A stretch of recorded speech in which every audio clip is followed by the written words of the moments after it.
Bom dia, meus amigos, bom dia irmãos, como é que vocês estão? Tudo bem? Tranquilo? Passaram bem essa semana? Graças a Deus, semana de bênção, semana que o Senhor nos proporcionou aí para vivermos e que será sim uma semana abençoada.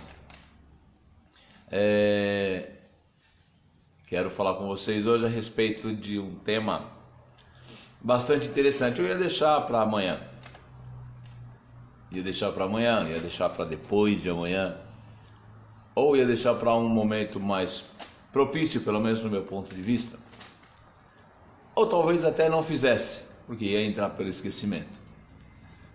Eu já estou falando para vocês do tema de hoje, que é procrastinar. Uma palavra até difícil de dizer, né? Procrastinar. Tomar cuidado, dar uma enrolada aí, não sai direito aquilo que estamos dizendo. Mas é procrastinar. Ou seja, já ouviu falar de procrastinar? É uma palavra pouco utilizada no dia a dia, mas ela fala de um comportamento, ela é até um adjetivo, ela pode ser tratada como um verbo, mas ela fala daquilo que muitas vezes acontece conosco no nosso dia a dia. Procrastinar vem do latim procrastinare e significa deixar continuamente para o dia seguinte. De forma simples, é aquilo que a gente faz, que é o tal do empurrar com a barriga, depois eu vejo, depois eu faço. Isso talvez nem seja tão importante, mas o motivo que nos leva a adotar esse comportamento normalmente é uma falta de importância dada aqui. Causas da procrastinação. Uma delas é chamada de preguiça. Estou com preguiça de fazer, não faço e fica para amanhã. A outra é a acomodação. Estou acomodado, deixa do jeito que está. Está tão bem assim, mas você sabe que precisa fazer, você sabe que precisa trabalhar nesse sentido de mudança às vezes, né? Às vezes é uma mudança de comportamento, às vezes é uma mudança dentro da própria casa, da rotina, às vezes é no empenho de um trabalho, às vezes é numa alteração de comportamento, uma mudança no seu comportamento. Então deixa do jeito que está. Medo também leva a procrastinar. O medo, além dele ser aquele que muitas vezes paralisa as pessoas na realização das coisas, mas também ele leva a pessoa a olhar a situação e falar assim, não, é melhor não fazer agora. E o que está gerando isso é medo ou fuga. A fuga também é uma forma de procrastinar. Fugir da responsabilidade, fugir da obrigação, fugir daquilo que é a tua obrigação.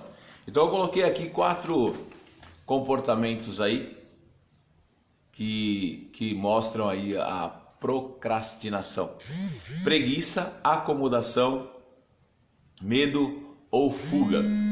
Nós não vamos entrar profundamente no assunto porque existem outras variáveis e existe a variável da ansiedade, e que pode até caracterizar e ser um problema já de saúde, mas eu estou falando da forma simples e comum do nosso comportamento humano, de quando nós olhamos circunstâncias, nós terminamos deixando para lá porque de repente não atende a nossa necessidade naquele momento, ou nós olhamos mesmo para aquilo e entendemos que aquilo não é importante.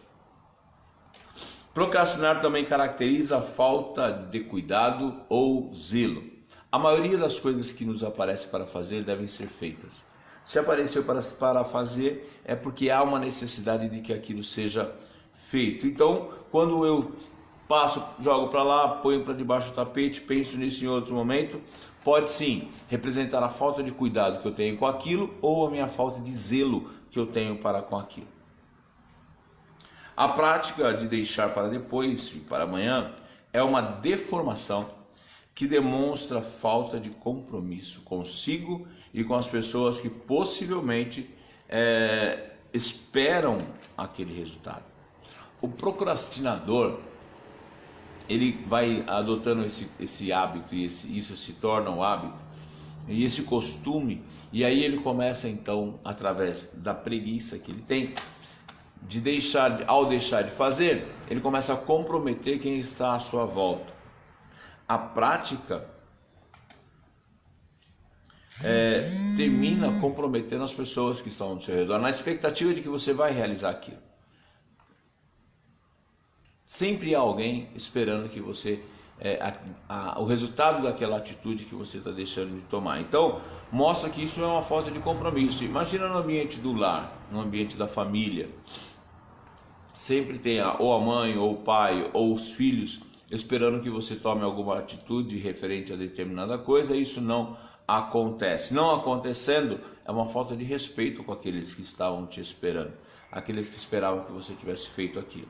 Então mostra que você não tem um compromisso sério com aqueles que estão à sua volta. Então a procrastinação também pode representar sim uma falta de compromisso e uma falta aí de consideração com aqueles que estão à sua volta. Eu falei do ambiente familiar, mas quando a gente fala em procrastinar, a gente tem em todos os ambientes. Lembra lá na empresa que você trabalha, as pessoas que estão ao seu entorno, a tua chefia. Você lembra no ambiente da igreja, caso você seja participante de uma, as pessoas confiam em você, esperam de você alguma coisa e você só vai protelando. Amanhã a gente vê, mês que vem a gente faz, deixa isso para o ano que vem. Olha, eu estou pensando, mas o ano que vem a gente vai ter um projeto e com isso tudo você vai fazendo com que as pessoas entendam em você não outra coisa que não seja uma falta de compromisso com aquilo que está sendo pensado ou com aquilo que está à espera de ser realizado. Deixar para depois mostra sua falta de zelo, falta de carinho para com aquilo, falta de cuidado com aquilo que deveria ser realizado e com as pessoas, falta de zelo. Tudo bem até aí? Tranquilo? Então tá bom. Claudinho, Deus te abençoe, viu?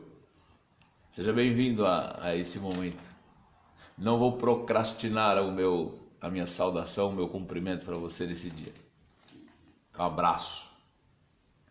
Vamos lá. Procrastinar também é um sinal de fraqueza e falta de planejamento. Aí entra para uma outra vertente que o procrastinar também ele pode indicar, né? Por que você está deixando para amanhã? Por que você está deixando para fazer isso depois?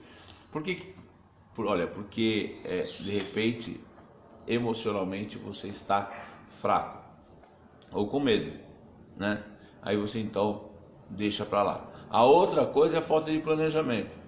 Algumas situações para serem realizadas há que se ter planejamento, porque não é só tirar um móvel de lugar e colocar no outro. É algo maior, é algo que compromete um tempo maior, algo que até o resultado, o tempo sendo comprometido maior, muitas vezes o resultado é maior. O que tem que ser realizado exige um cuidado, exige conhecimento, exige uma experiência. Então há que se ter aí um determinado planejamento. Por exemplo, dezembro, todo mundo abusa em função das festas. Chega janeiro, todo mundo pensa em fazer um regime para recuperar aquilo que ganhou de peso, de gordura nas festas. Mas é só chegar e sair andando, é só chegar e fazer fazendo exercícios assim aleatoriamente? Não. Nesse exemplo simples, o planejamento sempre traz um melhor resultado. E o planejamento também ajuda de que aquilo dure no tempo.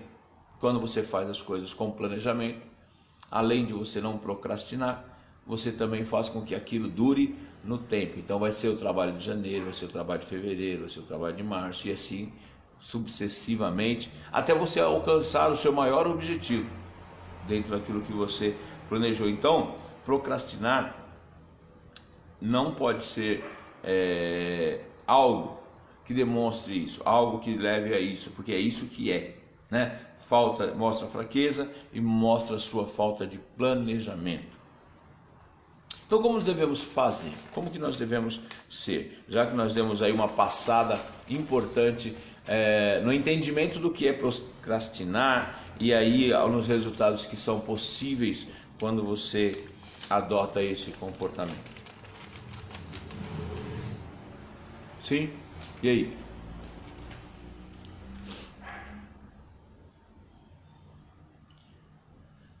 Com base nas escrituras, e aí sempre a gente trata aqui nos nossos devocionais de assuntos e sempre nós pautamos por aquilo que a escritura diz, por aquilo que a Bíblia nos ensina. Com base nas escrituras nós temos o ensino de que procrastinar é errado. Você deixar para amanhã o que você deve fazer hoje é errado.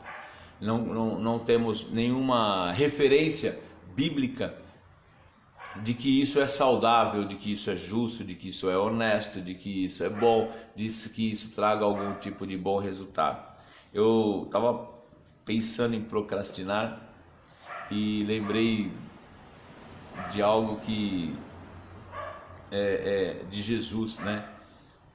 Jesus não deixava nada para lá, não perdia uma oportunidade. Uma oportunidade ele não perdia. Então, é um exemplo tremendo. Jesus ensinou que devíamos trabalhar enquanto é dia, ou seja, fazer todo o possível e o realizável.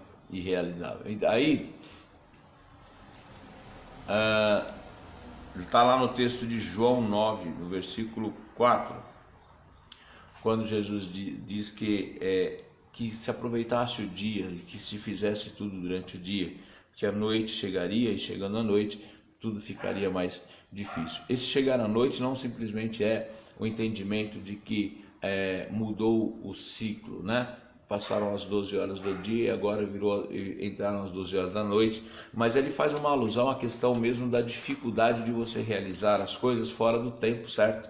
Tem coisas que têm que ser realizadas do dia, durante aquele período, naquele momento, com aquelas condições que se apresentaram ali. Se você deixa para depois, vai ser noite, e a noite não terá o mesmo resultado, você não vai alcançar o mesmo resultado. Então é durante o dia, é agora, a hora de fazer é agora, não deixar para depois. João 9,14, eu não estou com a minha Bíblia aqui, eu gostaria de ter lido com vocês. Um outro exemplo de procrastinação e que ela é um erro é quando nós lemos lá no apóstolo Paulo, né? Na importância, nós temos Jesus e apóstolo Paulo sendo um dos maiores escritores da palavra, sua importância é muito grande nos seus ensinamentos. E aí ele diz o quê? Que a gente precisa aprender a remir o tempo. Ele diz lá que o tempo é precioso, deve ser remido e deve ser aproveitado. Se você quiser, leia lá em Efésios, no capítulo 5, versículos 15 e 16. Remir o tempo é aproveitar, usar de melhor forma, usar da melhor maneira. Remir o tempo. Aproveite o tempo para realizar aquilo que é para ser realizado. É hoje, porque o tempo é precioso. Muitas vezes a gente fala assim, achando que a gente tem todo o tempo do mundo para realizar determinadas coisas. O que não é verdade. Tudo passa muito depressa. O tempo passa muito depressa. As horas passam muito depressa. É muito comum usar a expressão de, olha, dormi em um ano, acordei no outro. Porque a sensação de velocidade com que o tempo passa é muito grande. Eu tenho hoje 52 anos de idade. Até aqui parece que demorou, parece. Mas quando eu olho para trás, falo, nossa, como passou tão rápido. E aquilo que foi feito, foi feito. Aquilo que foi procrastinado, não dá para fazer mais. Já foi. Todas as circunstâncias mudaram, né? Aproveitou bem, remiu o tempo, aquele que, entendendo o seu momento, entendendo o dia, entendendo aquela situação, resolveu e fez na hora, fez naquele momento que era para ser feito. Então Paulo fala disso. Paulo fala que nós devemos remir o tempo, aproveitar o tempo, fazer tudo aquilo que é para ser feito no tempo de ser feito e não deixar para depois. Todo o trabalho que foi feito em 2018 acabou. Não tem como você voltar mais atrás. Aquilo que deixou de ser realizado, não tem como voltar atrás, passou. Não foi feito, acabou. Tem que ser feito em 2019? Sim, pode fazer em 2019, mas perceba, já é em outro tempo. Provavelmente, se tivesse sido feito o que deveria em 2018, se fosse feito, se tivesse acontecido em 2018 aquilo que deveria ser de 2018, teríamos o tempo para cuidar só daquilo que é de 2019. Então, aprender a remir o tempo, aprender a aproveitar o tempo, também é uma atitude de inteligência, é uma atitude de quem é sábio. Aproveitar bem cada oportunidade, as boas oportunidades. Quando a gente fala de oportunidade, é sempre algo que é positivo, algo que traz um bom resultado. Então, uma oportunidade é de crescimento, uma oportunidade é de bons resultados, de êxito. Então, fique atento para que, acontecendo a oportunidade, você consiga aproveitar a oportunidade. Chegou mais alguns irmãos aí, o irmão Manuel Santos, Deus te abençoe, pastor. A irmã Gláucia Moura, Deus te abençoe, Gláucia. Saudade de vocês, viu? Família Moura. Lucinha, Marcos, Semé, Deus te abençoe. Continuando.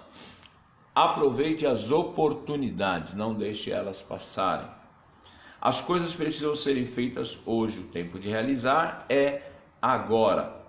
Tem um ditado que eu lia quando estava preparando esse texto, eu li, tá assim: quando matamos o tempo, ele nos sepulta. Forte, né? Eu achei assim, pesadão, né? Mas é uma verdade, quando nós matamos o tempo, é o tempo que nos sepulta, porque o tempo passado é tempo vivido e ele não volta atrás. O tempo passado é um tempo já vivido e ele não volta atrás. Então, atenção aí com as oportunidades e o tempo. É importante saber que aquele que luta contra você não descansa e não perde oportunidades. Aí você pode pensar no tempo propriamente dito, porque ele termina sendo, nessa questão da idade, do passar da vida, como se fosse aí um inimigo, mas nós temos também o inimigo das nossas almas. E aí sim, enquanto inimigo das nossas almas, ele luta diuturnamente para que nós tenhamos insucessos, e tendo insucessos, é natural que vem junto com isso a tristeza, a angústia, a decepção, que é resultado de uma vida de insucessos, de uma vida de perdas. Então não perca oportunidades. Saiba que aquele que luta contra você não descansa, todos os dias, em todo momento. Para ele está em busca de uma oportunidade para fazer você perder, para fazer de você um perdedor.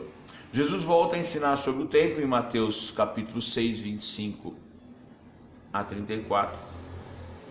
Quando ele diz que, olha, se você deixou de fazer as coisas preocupado com o seu sustento, preocupado com aquilo que você vai conquistar, calçar, vestir, ele nos orienta, ele nos diz que, olha, cuida do reino de Deus, cuida de ter uma vida voltada para o reino, porque das demais coisas eu cuido do seu calçar, eu cuido do seu vestir, eu cuido do seu alimentar. Então você não precisa se preocupar com essa parte da sua vida, você pode viver uma vida com Deus e essas coisas vão acontecer porque Deus tem cuidado de nós. Cada um precisa entender, todos nós precisamos entender que primeiro o cuidado é do Senhor.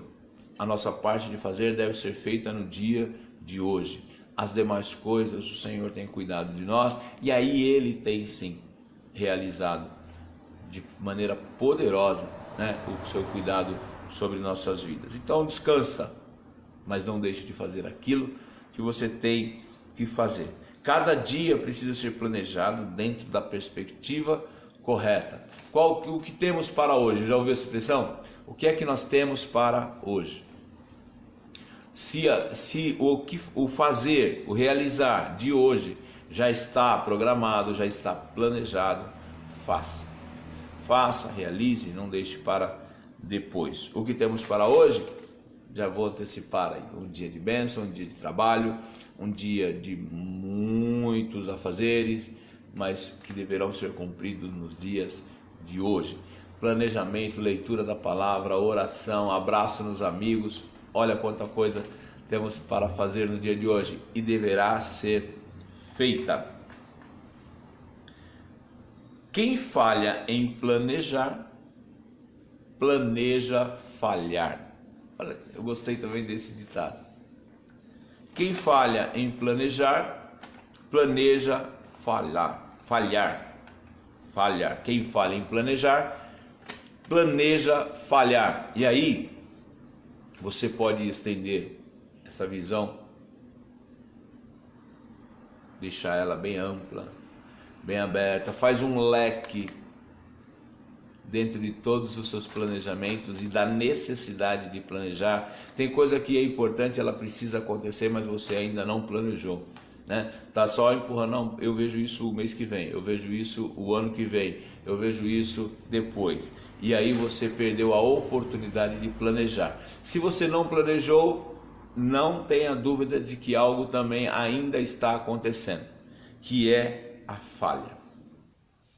Quando você não realiza, quando você não pensa, quando você não planeja, você então está dando a oportunidade para que tudo venha a dar errado, havendo assim uma falha. Jesus é o nosso maior exemplo. De novo, Jesus é o nosso maior exemplo. Pensa numa pessoa que, estando na condição de homem, não procrastinou. Tinha uma missão e cumpriu-a plenamente, cumpriu-a totalmente e no tempo em que deveria ter cumprido. Cumpriu todo o seu trabalho. Quando nós olhamos lá e lemos a história de Cristo, nós entendemos e vemos lá como ele era um menino diferenciado, né? Já na sua pré-adolescência, já conversava com os doutores, já tinha uma grande formação, né? Jesus é judeu, e vindo dos judeus, provavelmente ele passou pelo processo do ensinamento. Aos 12 anos ele discutia com os doutores. Era algo tremendo para a época, porque pela cultura judaica, um menino com 12 anos ele já conhece muito de Torá, ele já está sendo preparado, ele já tem até o endereçamento para um sacerdote que vai zelar do conhecimento. Ele é chamado de Talmidim. Mas quando a gente lê a história de Jesus, nós vemos que na fase de ser Talmidim, ele já ensinava. Era a fase de ele estar aprendendo, era a fase de ele estar mudando de sacerdote para subir para um nível superior de conhecimento, e no entanto ele já estava ensinando, né? O prodígio de Jesus, né, se demonstra através desse tipo de atitude. Então ele estava à frente já do seu tempo, à frente da sua condição. E aí, até os 30 anos de idade, ele passa por uma preparação humana, por viver situações humanas. E aí, dos 30 aos 33, ele faz o que fez, né? Transforma o mundo através de uma mensagem, e se apresentando como sendo o Salvador, se apresentando como o caminho, como sendo ele a verdade e a vida. E aí ele transforma o mundo, não só no momento, né, em que ele vivia, mas até hoje Cristo é o Salvador. Imagina como esse menino, na sua formação, nunca deixou para depois aquilo que deveria ser feito. Sempre aquilo que era de importância, Jesus realizou, né? E no tempo certo. Jesus cumpriu todo o seu trabalho, não perdeu tempo na realização de outras obrigações. Não perdeu tempo na realização das suas obrigações. Havia um plano a ser colocado em prática e cumprido. Havia um planejamento, e esse planejamento deveria ser respeitado e foi cumprido. que nós possamos também aprender com Jesus, aprender com o apóstolo Paulo, remir o nosso tempo, usar melhor o nosso tempo. Aprendemos que tudo tem seu tempo, né? Em Eclesiastes, quando nós lemos o livro de Eclesiastes, temos lá, tudo tem seu tempo. Tempo de viver, tempo de morrer, tempo de plantar, tempo de colher. Mas é importante que tudo seja feito, tudo seja realizado, apesar de haver o seu próprio tempo, mas que nós tenhamos a capacidade de observar que já é o tempo de fazer. Então que não haja mais procrastinação na nossa vida. Apareceu, é para ser feito, então que nós façamos no tempo de Deus. Sim? Marlene, Deus te abençoe. Marlene acabou de chegar. Deus te abençoe. Graça e paz. Deus abençoe. Sim? E com isso, no devocional de hoje, nós não procrastinamos. Estamos juntos e encerrando esse devocional. Procrastinar é uma atitude de falta de zelo, falta de cuidado, preguiça, e aí vai aí por um caminho bastante difícil. Sim? Vamos orar? Senhor Deus e Pai, nós te louvamos nessa manhã e te damos graça pela tua bondade, pela tua misericórdia, pelo teu cuidado. Senhor, falamos hoje de procrastinar, é um tema tão profundo, um tema tão difícil, mas que nós praticamos isso no nosso dia a dia e não parece ser tão importante, porque desde nossos afazeres pessoais até aquilo, as nossas obrigações para o teu reino, nós avaliamos, e dentro da nossa humanidade muitas vezes nós deixamos para lá, ou optamos por fazer depois, optamos por dar um tempo. Senhor, coloca em nosso coração um outro sentimento, um outro desejo, que é, Senhor, de observar a forma como o Senhor nos ensina. Deus bendito, dá-nos a mesma forma, Senhor, a mesma força que o apóstolo Paulo tinha, e seguir a sua orientação de aproveitar o tempo, de remir o tempo, de, Senhor, fazer aquilo que é, Senhor, para ser feito no tempo que é para ser feito. Senhor, nos dá a graça de servir a tua palavra, servir, Senhor, a Ti, também dentro dessa condição. É para hoje o Teu chamado, é para hoje, Senhor, o Teu chamado, é para hoje o Teu chamado, é para hoje que o Senhor tem aberto as portas para que nós entremos naquilo que é da Tua vontade. Senhor, nos ajude a melhorar, nos ajude a sair da acomodação, nos ajude a vencer a preguiça, nos ajude a vencer, ó Pai, a nossa falta de cuidado e a nossa falta de compromisso. Tendo assim uma vida diferente, tendo com isso uma vida abençoada. Obrigado por tudo. Senhor, dá-nos uma semana de paz, uma semana de vitória. Senhor, eu peço que o Senhor repreenda todo mal, todo, Senhor, laço, todo embaraço que o inimigo possa ter preparado, seja repreendido em nome de Jesus, e que nós possamos ter uma semana de vitória, uma semana de bênção, uma semana na Tua presença.